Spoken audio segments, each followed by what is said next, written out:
Voltamos com uma pauta porque o ministro Gilmar Mendes, decano do STF, se declarou impedido de julgar as prisões preventivas de Antônio Carlos Camilo Antunes, o careca do INSS, e também do empresário Maurício Camisotti. O relator do caso, o ministro André Mendonça, decretou a prisão dos dois no último dia 11 e encaminhou a decisão para referendo da segunda turma.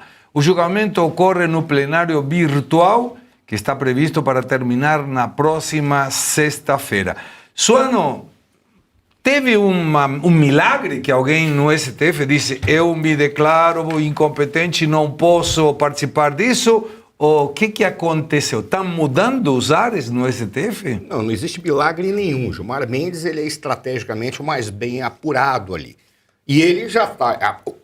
A pergunta que se faz é por qual razão o Gilmar Mendes adota uma postura como essa e, no entanto, no momento em que o Alexandre de Moraes não se apresentava como impedido para fazer determinados julgamentos ou qualquer voto, o Gilmar Mendes dizia que ele estava certo e aceitava, por exemplo, fatos ou declarações do Alexandre de Moraes de não, mas não sou eu o atingido. Quem é atingido é o Estado brasileiro. Por isso, eu não tenho nenhum envolvimento. Ou seja, a grande questão, a pergunta que se faz é, o recuo do Gilmar Mendes decorre do quê? Ele está tentando apresentar para alguém que possa vir a puni-lo no futuro breve de que ele está seguindo a tramitação legal no Brasil, de acordo com ela deve ser feita, ou é apenas um sinal de que eles devem adotar determinadas posturas para tentar criar a sensação de que eles também combatem a corrupção. Esse é o grande problema. Tem uma coisa que quando vocês estavam falando da questão, por exemplo, do Tarcísio, eu adoro o Tarcísio, mas tem um detalhe.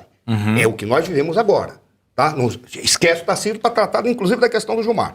É uma frase da professora Daniela Alves. Em momentos de crises, nós não queremos administradores. Nós queremos líderes. Claro. Ora, tem uma diferença muito grande, porque se você for apenas um administrador e não for líder para ir na raiz do problema, isso é ser radical. Não tem nada a ver com ser extremista ou ser violento. Ser radical é ir na raiz do problema. E aí é que o líder atua, diferentemente do administrador. Porque o administrador ele pode deixar a porcaria do sistema como está e administrar as peças dentro daquilo que já está errado na sua origem, na sua concepção. Você tem que mudar a origem. É o que nós estamos vendo agora. Um recuo do Gilmar pode significar apenas o seguinte: não, veja como nós estamos funcionando muito bem no STF. E a única certeza que nós temos é que o STF não funciona bem mesmo, seja pela estrutura, seja pela forma como está estabelecidas as relações dos poderes, seja os abusos dos ministros, ou seja pela incapacidade que tem no Legislativo de fazer frente e confrontar esses indivíduos que estão errados e já não deveriam mais ser ministros do Supremo há muito tempo. Aí fica a questão. Provavelmente, da minha perspectiva, eu posso estar interpretando errado. Não sou jurista. A minha análise é sempre a análise da estratégia política. Talvez eu esteja querendo dar um recado e dizer, veja como o Supremo está funcionando adequadamente. Eu, por exemplo, fui capaz de identificar que eu não estou habilitado a participar de uma votação como essa. Por quê? Porque, de alguma maneira, eu faço parte ou alguém da minha família tem algum envolvimento. E isso, pelos valores que eu carrego, me obriga a votar, a não participar dessa votação. Isso é apenas um teatro.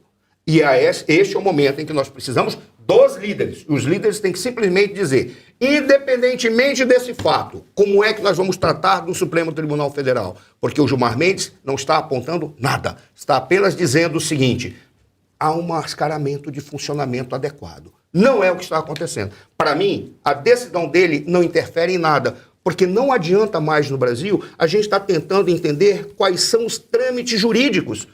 Porque a justiça e o direito não funcionam mais no Brasil. O que funciona é apenas a configuração das relações de força daquele que tem a posição para tomar decisões. Só isso. Eu tenho uma teoria. Diga. Eu tenho uma teoria. A minha teoria é a seguinte. O único jeito hoje de você ter certeza que nenhum ministro vai se declarar suspeito em relação ao seu caso é você contratar o escritório de algum familiar deles. Aí não tem suspeição, não tem impedimento, não tem nada. Então talvez o careca do INSS tenha, ele, né, que não foi o suspeito, talvez não tenha contratado um desses escritórios. Né? Porque a única causa hoje, não tem causa de suspeição e impedimento, isso já acabou. Mas tem causa de não suspeição e não impedimento. Se você contratar o escritório de um familiar, pode ter certeza, ninguém é suspeito e ninguém é impedido. Então é isso. Talvez seja... Ô, Segré, mas só uma informação em cima do que o professor Suano falou. Claro. Estranhamente, o Gilmar Mendes não explicou o motivo pelo qual ele se declarou impedido, o que eu acho muito ruim.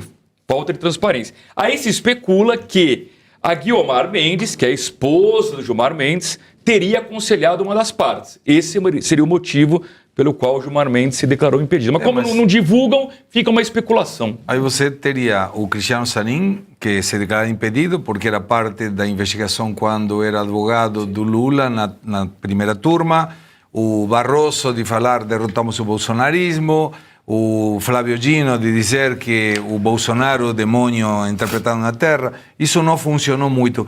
Tem gente perguntando aqui no chat, Ricardo, se você for senador, qual é a tua postura a respeito de eventual impeachment de ministros do STF? Veja só, isso é uma questão simples. Aliás, nós temos que ter uma postura coerente com o que a gente está cobrando do Supremo hoje. O que cumpre aos senadores? Analisar os fatos e, havendo motivo para iniciar o processo de impeachment, de quem quer que seja, faz. Se não houver, não faz. Você tem que abrir o processo, instruir o processo e votar o processo. Hoje, o que acontece na prática? Você tem um presidente do Supremo Tribunal Federal, do Senado Federal, perdão, que falou assim, nem com 81 votos Sim. eu pauto o impeachment de quem quer que seja. É um absurdo. É um absurdo.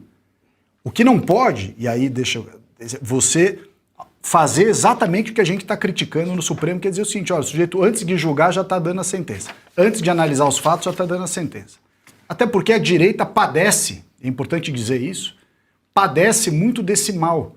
E ficar falando, eu se for isso vou fazer aquilo, eu se for isso vou fazer aquilo. Resultado, o cara cai antes de ser aquilo que ele está dizendo que vai ser. Então, tem que ter um pouco de bom senso e respeito à liturgia dos cargos para dizer o seguinte, o Senado Federal tem obrigação de investigar todas as denúncias que a eles são levadas. E lembrando, inclusive, que na data de ontem, se eu não estou enganado, houve um bate-boca lá na CPI, não sei qual, CPI, foi do CPMI do INSS, sobre a história antiga da Lava Toga. Sim. E que se disse lá, diz, olha, tinha todas as assinaturas. E o pessoal foi pedir para tirar a assinatura sob o argumento de que, não, vamos deixar a autocontenção se resolver o problema. Conversa mole. Né? Então, veja que é fácil falar. Né? A quantidade de bravateiros aí que falam as coisas, dão murro na mesa, e depois chega lá na frente e não consegue fazer, porque fica dizendo, vou fazer, porque vou fazer... Segue o rito, cumpre o que tem que ser feito, você vai entregar o resultado que quando as questões levarem aquele resultado, né? Sejam as questões de ministro supremo, sejam questões quaisquer forem, existe um devido processo legal. Nós estamos reclamando, em todos os casos lá no Supremo Tribunal Federal, que não se observou o devido processo legal, ampla defesa, contraditória. E quando políticos que querem ser, aí senador, qualquer coisa, dizem, não, eu vou arrebentar, vou fazer isso. Então, peraí, então você também não está cumprindo o processo legal. Claro. Então, seja inteligente, fale menos que a boca e respeite o devido processo legal.